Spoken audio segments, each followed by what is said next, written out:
রমজানের আজান বাজছে, সবাই ইফতারের জন্য অপেক্ষা করছে। আপনি কি খেয়াল করেছেন, প্রায় প্রতিটি মুসলিম পরিবারে ইফতার শুরু হয় একটি খেজুর দিয়ে। কিন্তু কখনো কি ভেবেছেন, রাসূল সাল্লাল্লাহু আলাইহি ওয়াসাল্লাম খেজুর দিয়ে ইফতার করতেন? এটা কি শুধু ধর্মীয় নিয়ম, নাকি এর পেছনে লুকিয়ে আছে বৈজ্ঞানিক রহস্য?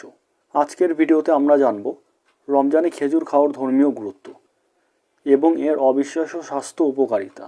বুঝে নাও, চ্যানেলে নতুন হয়ে থাকলে সাবস্ক্রাইব করুন এবং যারা ফেসবুক থেকে দেখছেন তারা ফলো করতে ভুলবেন না। চলুন শুরু করি।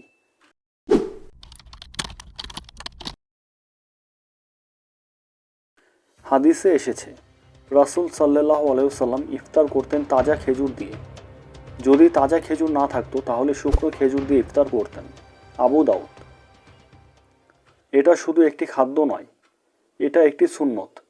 রমজানে সারাদিন রোজা রাখার পর খেজুর দিয়ে ইফতার করা শরীর ও আত্মা দুদিক থেকে উপকারী। সারাদিন রোজা রাখলে শরীরের শক্তি কমে যায়, ব্লাড সুগার কমে যায়, দুর্বলতা অনুভব হয়। খেজুরে আছে প্রাকৃতিক চিনি, গ্লুকোজ ফ্রুটোজ, যা খুব দ্রুত শরীরে শক্তি ফিরিয়ে আনে।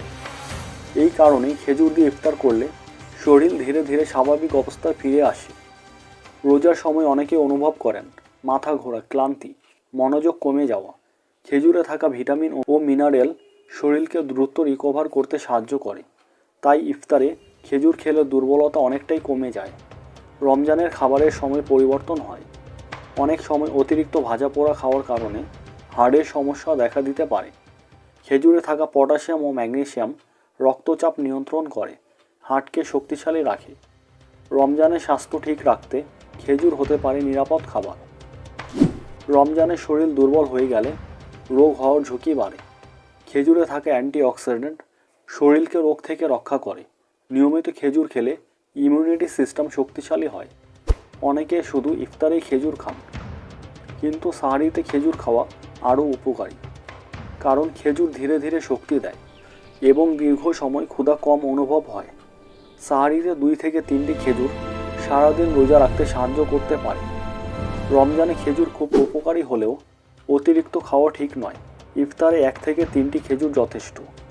সাহারিতে 2টি খেজুর ভালো। ডায়াবেটিস থাকলে ডাক্তারের পরামর্শ নেওয়া জরুরি।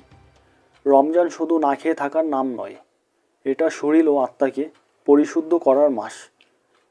একটি ছোট খেজুর, যা সুন্নত আবার স্বাস্থ্যকর খাবারও। এই রমজানে চেষ্টা করুন ইফতার ও সাহারিতে খেজুর রাখার। আপনি কি রমজানে নিয়মিত খেজুর খান? কমেন্টে লিখে জানান। ভিডিওটি ভালো লাগলে লাইক দিন, চ্যানেল সাবস্ক্রাইব করুন এবং শেয়ার করুন। রমজান মোবারক।